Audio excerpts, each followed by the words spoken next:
Alamin natin ang pinakasariwang balita sa Camp Crame kung saan dinala ang magkapatid na sina Vice Mayor Nova Princess Paruhinog at Reynaldo Paruhinog Jr. para isailalim sa inquest. May news to go si Mariz Umali. Mariz. Howie, Kara, narito na nga sa Camp Crame, dito sa PNP Custodial Center sa aking likuran, yung naarestong Ozamis Vice Mayor na si Nova Princess Paruhinog, pati ang kaniyang kapatid na si Reynaldo Jr. matapos maaresto ng pulisya sa isinagawa nilang search operation sa Ozamis nitong linggo ng madaling araw. Nanindigan naman si PNP Chief Director General Ronald Bato de la Rosa na lehitimo ang isinagawa nilang operasyon ng mga pulis laban sa mga Paruhinog. Nilinaw ni Chief PNP Bato de la Rosa na hindi nila target na i-liquidate o pagpapatayin ang mga Paruhinog, kundi isang lehitimong operasyon ng pagsisilbi ng search warrant. Kung si Bato raw ang tatanungin, nais niyang buhay ang mga Paruhinog at madala ito sa korte para sagutin ang mga alegasyon laban sa kanila. Pero wala raw silang magagawa dahil nanlaban daw ang mga ito.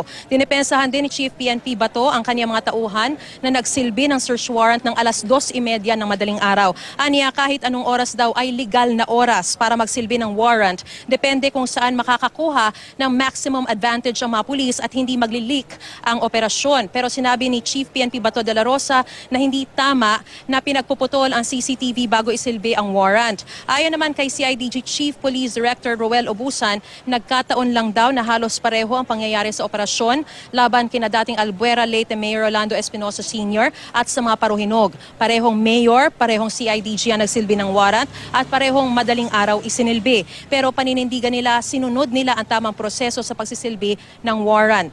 Narito ang mga pahayag ni PNP Chief Director General Ronald Bato de la Rosa at Police Director Roel Obusan.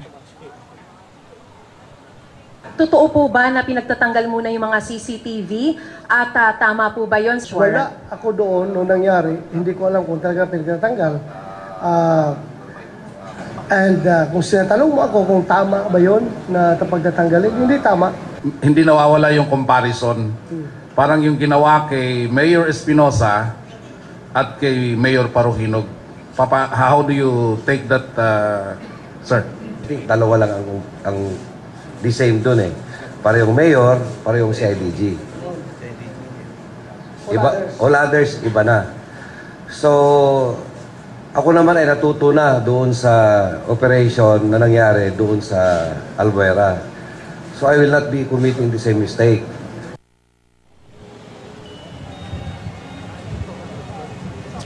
Samantala, Kara at Howie, ang sinabi ni Chief PNP Bato de la Rosa na marami pa raw nakatakdang isunod ng mga operasyon dahil mahaba yung listahan ng mga sangkot di umano sa illegal na droga na isinumite kay Pangulong Duterte. Sa ngayon ay hinahanap pa ang si board member Ricardo Paruhinog at nakausap din natin kani-kanina lamang ang abogado ng mga Paruhinog na kasamang pumunta rito sa Camp Crame na si Attorney Lawrence Carin at sinabi niya nagtataka daw siya kung bakit hindi siya pinahintulutan na makapasok sa PNP Custodial Center gayong ang kaniyang mga kliyente ay nasa loob na. Bakit din daw kailangan pangdalhin dito sa Metro Manila yung mga Paruhinog kung sinasabing yung alleged crime, yung illegal possession of firearms and ammunitions ay naroroon naman sa Ozamis, dapat doon daw didinggin ang kaso at hihilingin din daw nila sa korte na mapahintulutan ng mga Paruhinog na makadalo sa burol ng kanilang mga magulang. At yan ang pinakasariwang balita mula rito sa Camp Crame. Balik sa'yo, Kara at Howie.